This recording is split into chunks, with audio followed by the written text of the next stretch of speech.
All right, everybody, welcome back to the Design, Build, Hunt podcast, which is presented by Whitetail Partners. Today, we're talking all things feeders with John Hudspeth from Texas.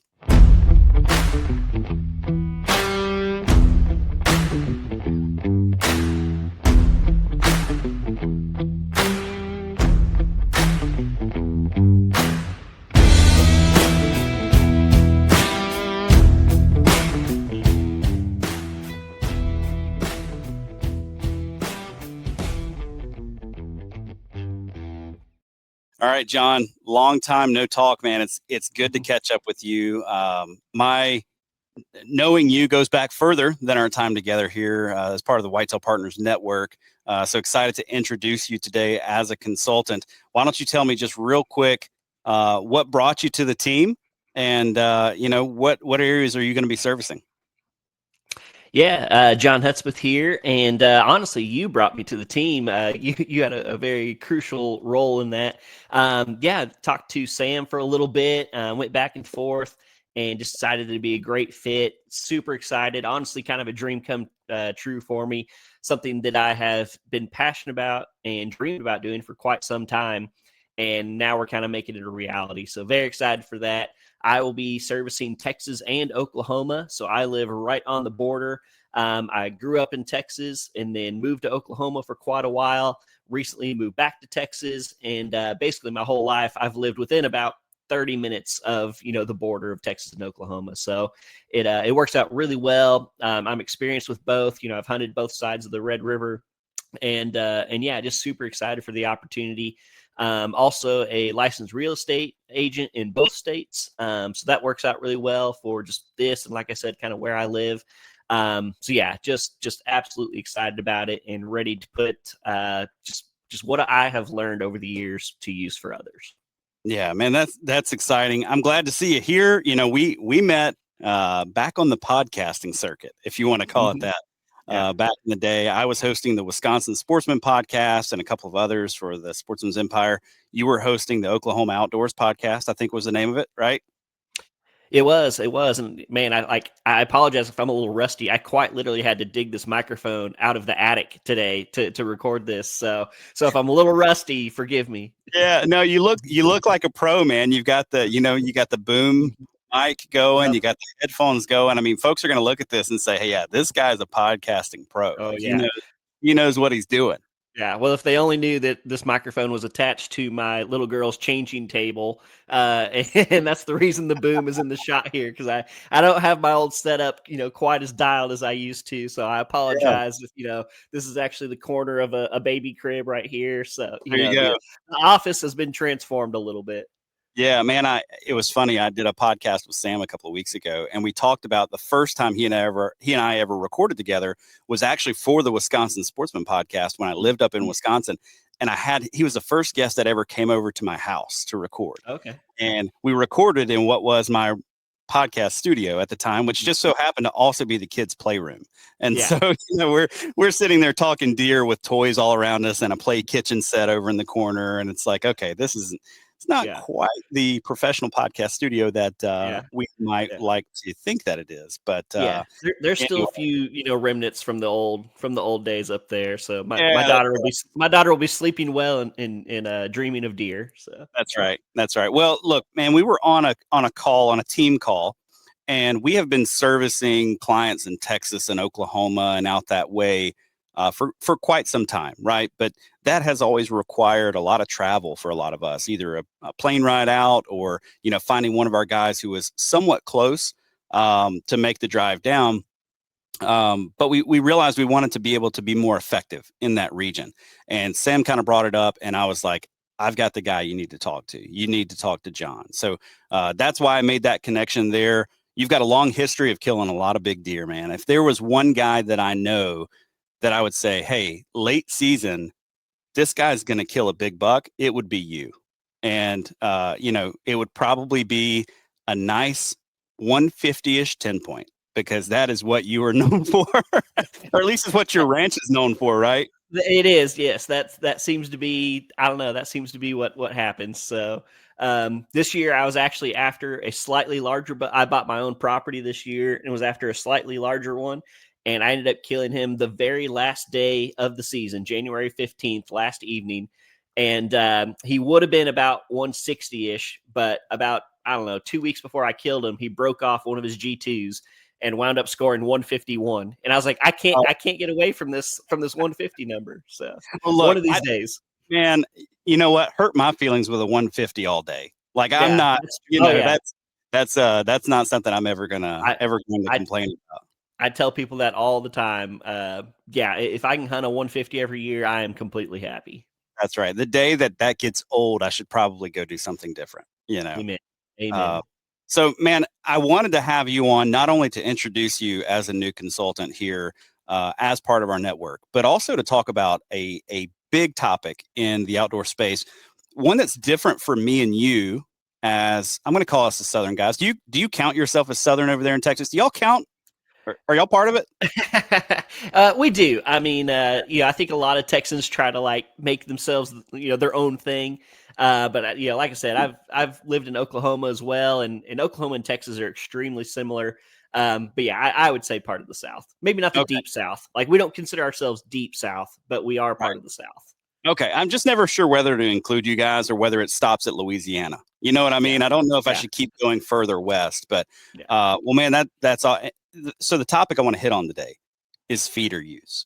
Whether or not we're going to be hunting around feed, whether or not feed should be a part of our habitat management plan, game management plan, wildlife management plan. Maybe we don't call it the habitat management part, but it is part of our wildlife management. And so I want to kick off first, just talking about the differences between supplemental feeding and baiting, because in our plans, when I'm writing a plan, a habitat plan or a management plan for a client, I'm going to distinguish between those two things. One is a tool that we use to get deer within a hunting location. The other is something that I'm using to meet deer nutritional goals on the landscape in an area that has a pretty high deer density. So tell me about your thoughts when it comes to supplemental feeding versus baiting.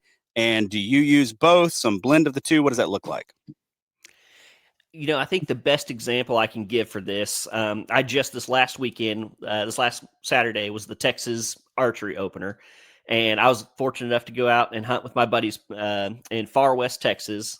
And it's the stereotypical Texas that people see on TV. It's, kind of a little bit rolling, pretty rocky, mesquite trees, no big trees that you can like put a tree stand in. And it's all based around feeders. That's just how you hunt. And this is kind of like a corporate lease for him. So he spent quite a bit of money on it. And at every location, they have two feeders. One is a protein feeder and one is a corn feeder. And that's probably the best way I can think to put into people's minds kind of the difference. The one feeder, he is the protein feeder. It's free choice, meaning a deer can walk up there anytime, day or night, year round, and they can get a bite to eat. And it's high quality, they're little pellets. I'm not exactly sure which feed he feeds, but I just know in general, usually a protein feed is obviously a high protein yield, usually 16 to 20% protein. They usually have like minerals in there as well, calcium, phosphorus, all the stuff that a deer needs. And just like I said, it is meant to make a deer healthier and help them grow larger antlers. It is a supplemental feed, as you mentioned. Right. Next to that is a corn feeder. And corn feeder, just as you mentioned earlier, it is bait. It is attraction. That one's on a timer. It feeds at specific times. Usually it's about 15 minutes after shooting light. And then normally again, 2 hours or so before legal light ends. And it's a limited amount. And part of that is so, that feeder goes off and it's almost a race to the finish. Deer hear that feeder go off, or they just know kind of when it goes off, and they rush in there and they try to beat all the other deer to that corn so that they can eat it before it's gone. Right. And so, like I said, a lot of people, especially people who have larger properties, they're using both. But there is absolutely a difference between the two. Yeah, for sure. So let's talk about that free choice piece just a little bit. I think that's an important part of supplemental feeding that gets passed over. Now, I do want to say I view habitat as like our habitat and our habitat management plan or our wildlife management plan. It's like a bucket with a bunch of holes in it. And those holes are the weak points of your property. In my opinion, the supplemental feeding is a pretty high hole. Like there's a lot of work that we need to do before we're investing a lot of time and a lot of money specifically when it comes to protein in that. Would you be along those same lines? Absolutely. But I will say it kind of depends on where you're at. Right. So my family property in southeast Oklahoma, we get, I want to say, 55 inches of rain, and so we have a lush, just native browse. We can do food plots, we can do whatever we want, and so supplemental feeding is not near as big of a deal there. Where my buddies at in West Texas, they get 8 inches of rain, and Yeah. so food plots are not a thing. Burning, you have to be very careful just because it's dry. You can't always do a fire or controlled burn to get those forbs and stuff growing. And so where he's at, I would say that hole's moved down on the bucket quite a bit because Right. they're a lot more reliant on that, and it can do a lot more good because they are more reliant on it. Whereas where you're at, where I'm at, like most of the country, that I'd say that hole is much higher on the bucket. Yeah, and that highlights that regional expertise, right? So, like for me, we're getting 60 plus inches of rain a Mhm. year, pretty much my entire region. So, it is a high hole. But for out there, yeah, I mean, even if you get a successful prescribed burn, who says anything's growing back because you got only Mhm. 4 inches of rain this year instead of your normal 8? So, Exactly. you may not even get the understory response to create that native browse this year. It might just be an off year. So, yeah, the protein is a much more important piece. Um, what are some of the misconceptions that people have? Not only, and maybe divide this into two pieces: misconceptions that people have about baiting, who bait in the South, who are where it's kind of traditionally done. But maybe what are some of the misconceptions that people up north in states where baiting is illegal or Mhm. feeding is illegal? What are some of the misconceptions you think they might have? The big two that come to mind is the first one would probably be that baiting is either easy or cheating. You just go out there, you pour a bag of corn on the ground or carrots or whatever your bait of choice is, and you just sit there and you're going to shoot a deer. Now, if you're just trying to fill the freezer and maybe shoot a doe, I wouldn't say it's that easy, but it is a lot easier. But Mhm. if you're listening to this podcast, I'm going to guess that your goal is to shoot a big mature buck. And going out and pouring a bag of corn on the ground and then climbing into a tree 20 yards away, probably not going to happen. So that would be my first misconception, is just that it's so much easier. The second one, I think this is probably more for the people up north, or I would say really anybody who grew up in a state where bait is illegal, they tend to, oh yeah, it's cheating, it's whatever. And to that person, I would say, how is it that much different than planting either a small food plot or planting 10 acres of corn and running over with your tractor and knocking it? Like, sure, like you had to grow the corn, but you're still hunting corn on the ground. Maybe I was a little lazier because mine came in a bag and you grew yours, but at the end of the day, you're still hunting over corn on the ground. So that's something that, as a person who did grow up in a bait state and has hunted over corn, when I hear people talk about that, I'm like, okay, is it really that much different? So that'd probably be my big two. Yeah, absolutely. And I think honestly, at the end of the day, one, it comes down to what you're comfortable with as a hunter, and what is legal. So if you're comfortable with it and it's legal in your state, absolutely go for it. If you're not comfortable with it, then don't do it. That's Mhm. totally fine. If it's not illegal in your state, then don't do it. Find some other way. Concentrate that movement with a water hole. Concentrate that movement with a small food plot. Concentrate that movement in front of your blind by mowing down a half acre of that corn out in front of you, or whatever the case may be. Because at the end of the day, we're trying to manage wildlife well. We want to be good stewards of the land. We also want to see some success, right? Like we want to Mhm. put some deer in the freezer. And so all of this is kind of part of the equation, I guess, if you put it all back together. So let's talk about maybe some of the mistakes that guys make, because we both have seen a lot of properties, right? Mhm. And I here in the South, man, I cover North Carolina down to Florida, over into Alabama. There's corn everywhere. It's all over the place. And just because you dump a bag on the ground does not mean that it's going to be highly attractive, because guess what? All the other neighboring 40s around you are also dumping out bags of corn on the ground. There is some strategy that goes along with that. So let's talk a little bit about, some of that strategy or maybe some of the mistakes that people make. What are some of the mistakes that you see?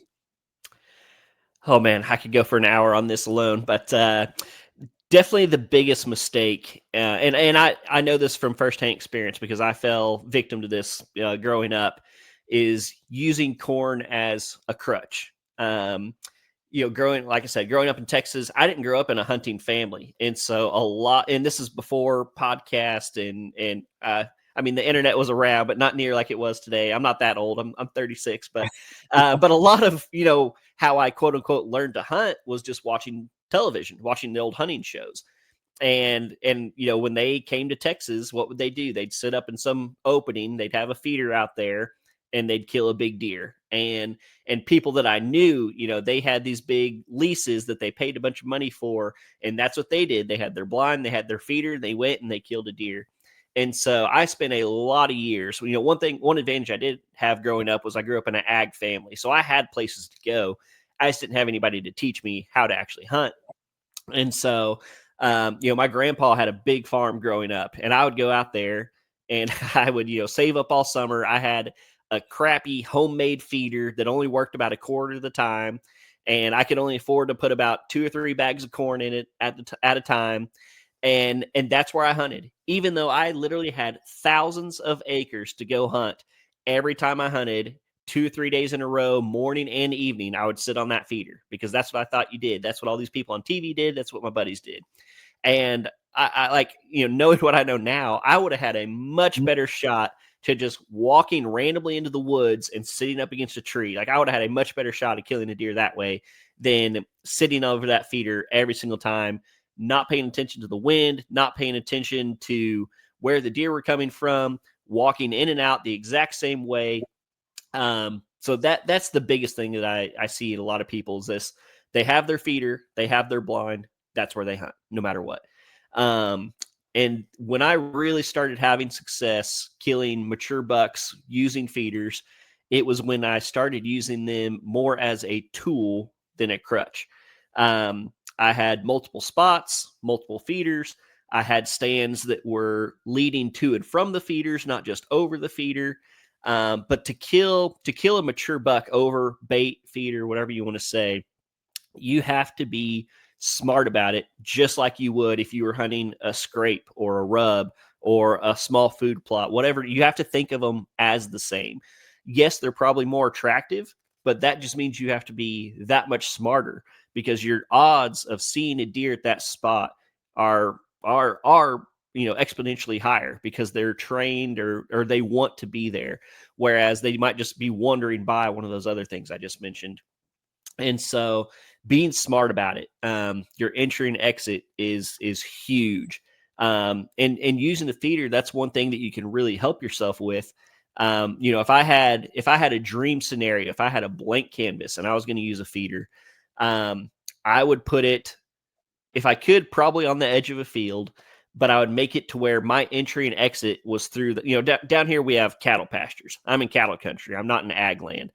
This would be a lot harder probably in ag land, but I like to entry and exit through those pastures because there's a good chance deer aren't going to be out there.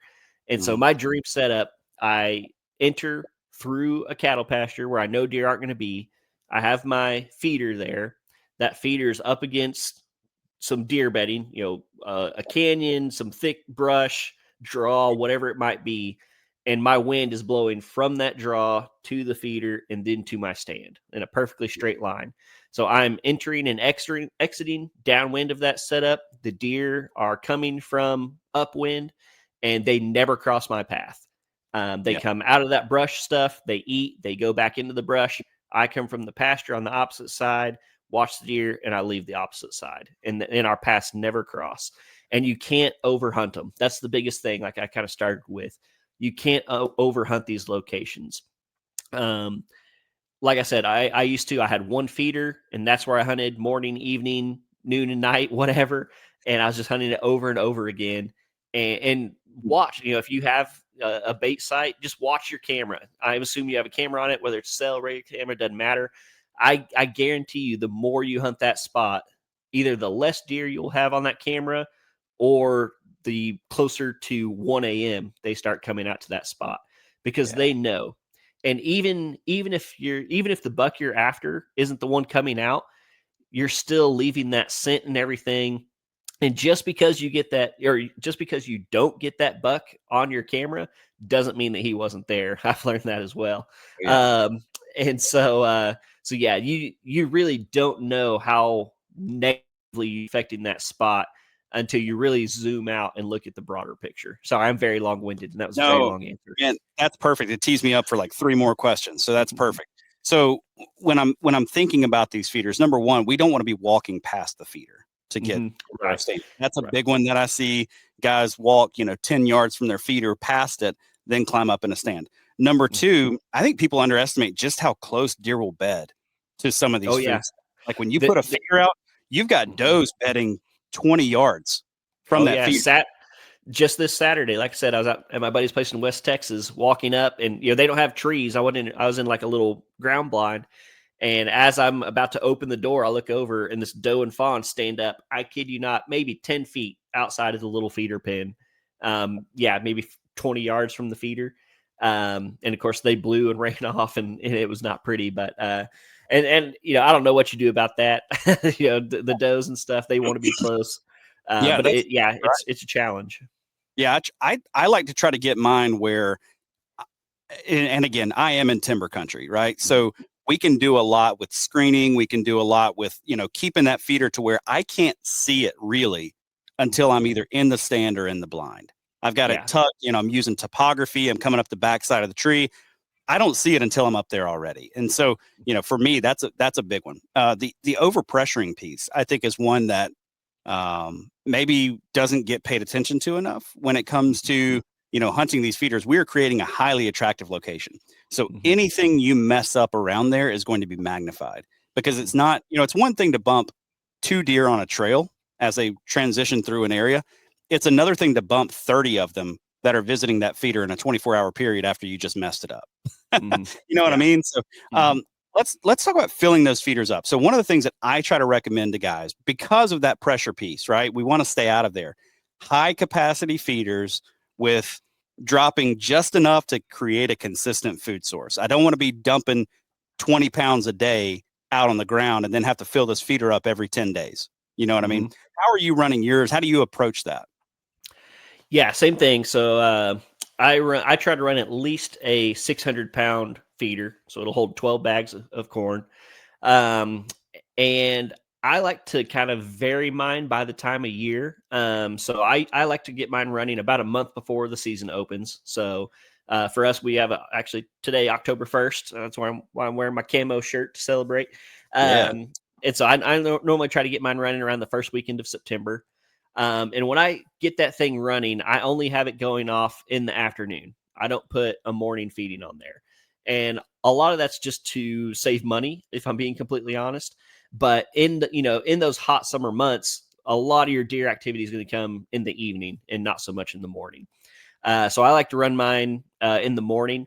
It's really hard to say like an amount, because just because I run mine for 4 seconds and you run yours for 4 seconds doesn't mean we're spitting the same amount of corn. There's a lot of factors in there. But I will say that 600 pounds that I put in there, I usually get about 2 months out of that. And so, like you're saying, yes, in this situation, bigger is better, because if you have a small feeder, you're just going to have to fill it that much more often. You're going to have to go in there, be noisy, spread your scent, all that stuff. And so, yes, bigger is better. Once hunting season comes around, I do normally walk up there and get it going off in the morning as well. And so my dream is I like to have mine going off probably 15 minutes after daylight. And then I normally do about 2 hours before dark. If you get it, if that thing goes off before shooting light, there's a very good chance you're going to have deer in there before shooting light. Just more opportunity for you to bust them walking in, getting in there, whatever the scenario might be. I like to, if a deer's there, I want to be able to shoot it. That's kind of the long and short of it. Yeah. I do know quite a few people, and I haven't tried this myself, but it does kind of, I get their reasoning. Instead of having to go off twice a day in the afternoon or whatever, or morning and evening, they'll do one bigger feed time like early afternoon, like 1 o'clock, something like that. And their reasoning behind it is, they don't want it to be big and loud and noisy, especially like if you have it maybe on the edge of a food plot or something where deer might be out there. And so they just have one larger feeding time at like 1 p.m. Get the corn out there, and they claim it's great. Like deer will come out in the evening, deer will come at night, deer will still come check it in the morning. Like I said, I've not tried that, but I do see the rationale behind it. Right. Yeah. No, that makes a ton of sense. And I'm with you. I like big, large capacity feeders. I want to drop about 5 to 10 pounds, depending on the size of the feeder, 10 pounds, maybe 15 pounds per day. I don't want to go a lot higher than that. What are some of the things that, like, when it comes to placement? I mean, you mentioned, kind of on the edge of a bedding area or whatever, that you can get into and hunt. So let's talk about placement. What goes into your feeder placement and where you get them? Yeah.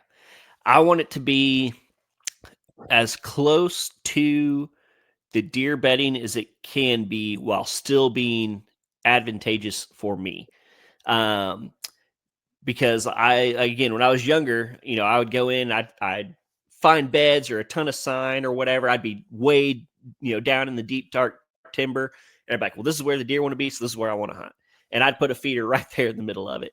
And what I found is it would scare more deer away than attract. One, I think it is just intrusive. It's loud.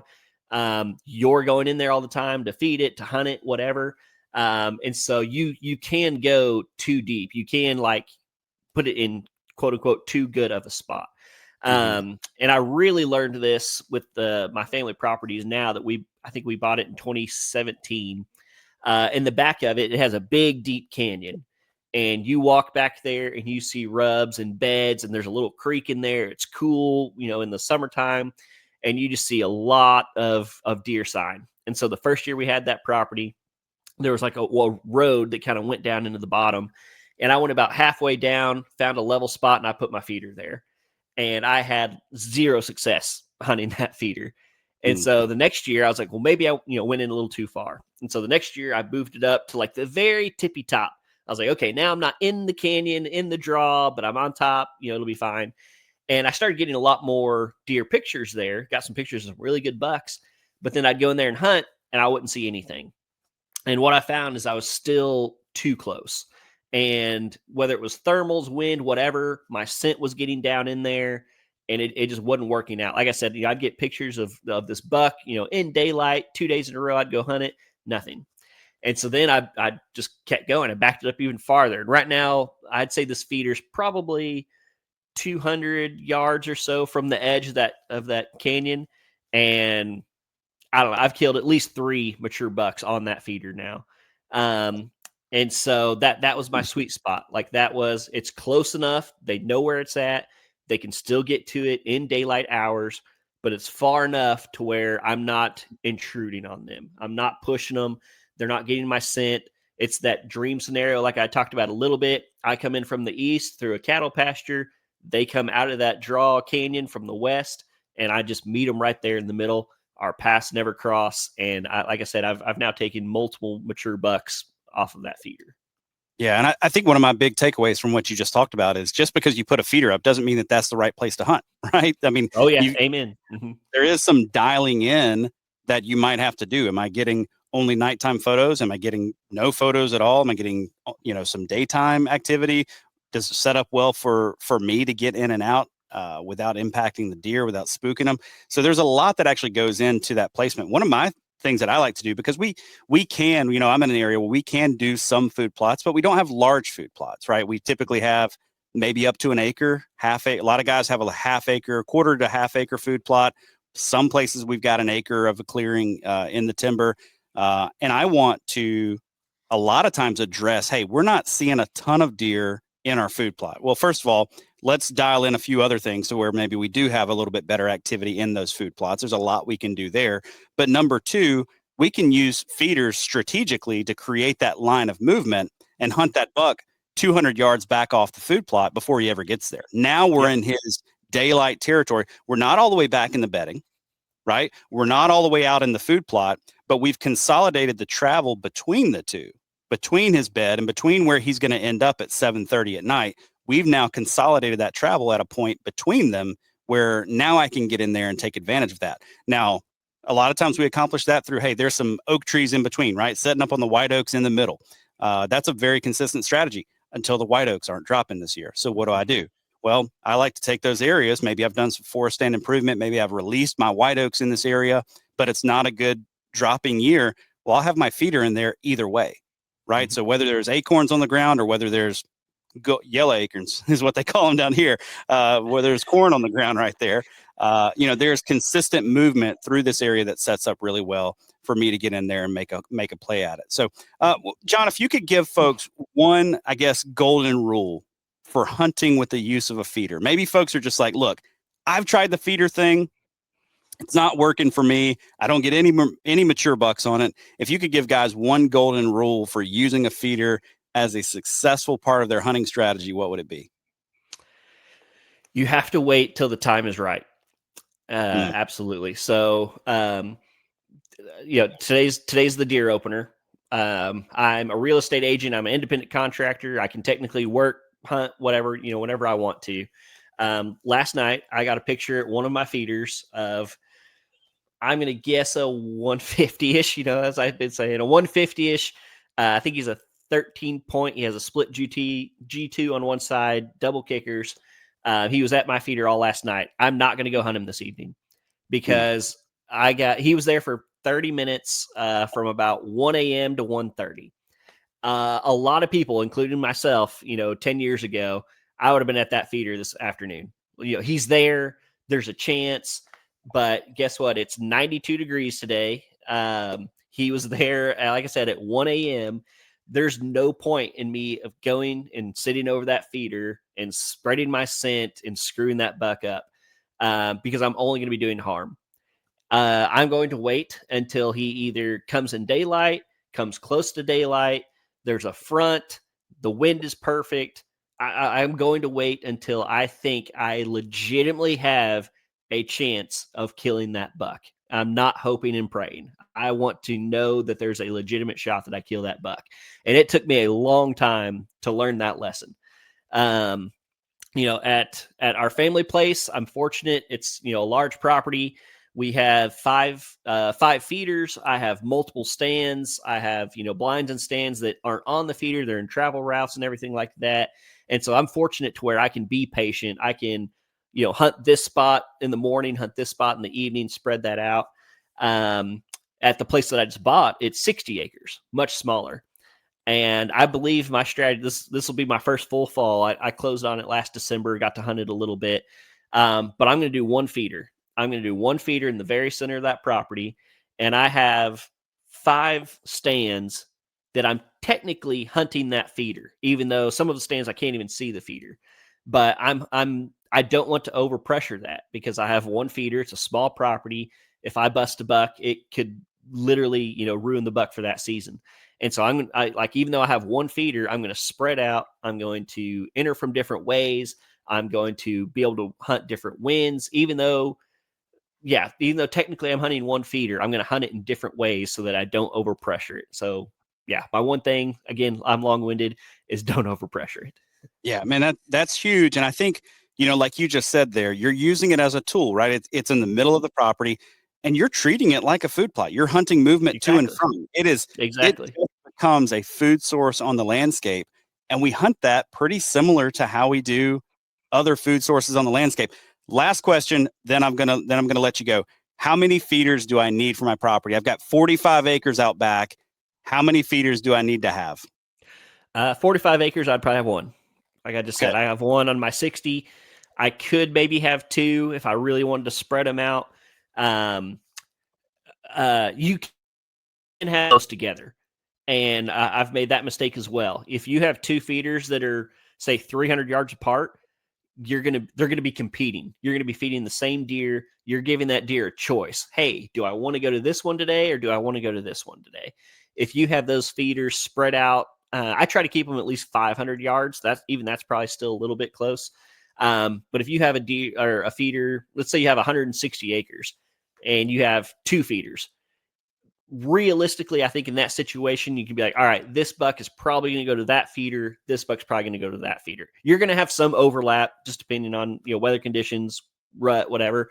But you can't overdo it. And so that's why, like I said, on my 60 acres, I only have one feeder, but I have multiple stands to quote unquote hunt that feeder. Yeah, man, that's such a good point. I see a lot of properties with, it's a 40-acre piece and we've got bait down in 6 locations. Every single stand on the property has corn in front of it. And it's like, what we're doing with that is we're creating really sporadic and unpredictable deer movement. And a lot of why we exist here at Whitetail Partners is because everything that we're doing is creating predictable deer movement so that we can be wise stewards of the land. We are making sure that we can take the bucks that we're after. We're managing our doe herd. We're being very strategic about everything, including where we want to put those deer. So, John, thanks for hopping on the show today. Where can folks find you if they want to get a hold of you and have you come take a look at their property? Man, I just switched over my Instagram and got my email set up. You can email me at John, JOHN, at whitetailpartners.com. And my Instagram is Prime Game Properties. Prime Game Properties. Awesome, John. Thanks for coming on the show. Folks, if you're not using feeders, but you can in your state, give it a serious consideration. And hey, use them smart. Thanks, guys.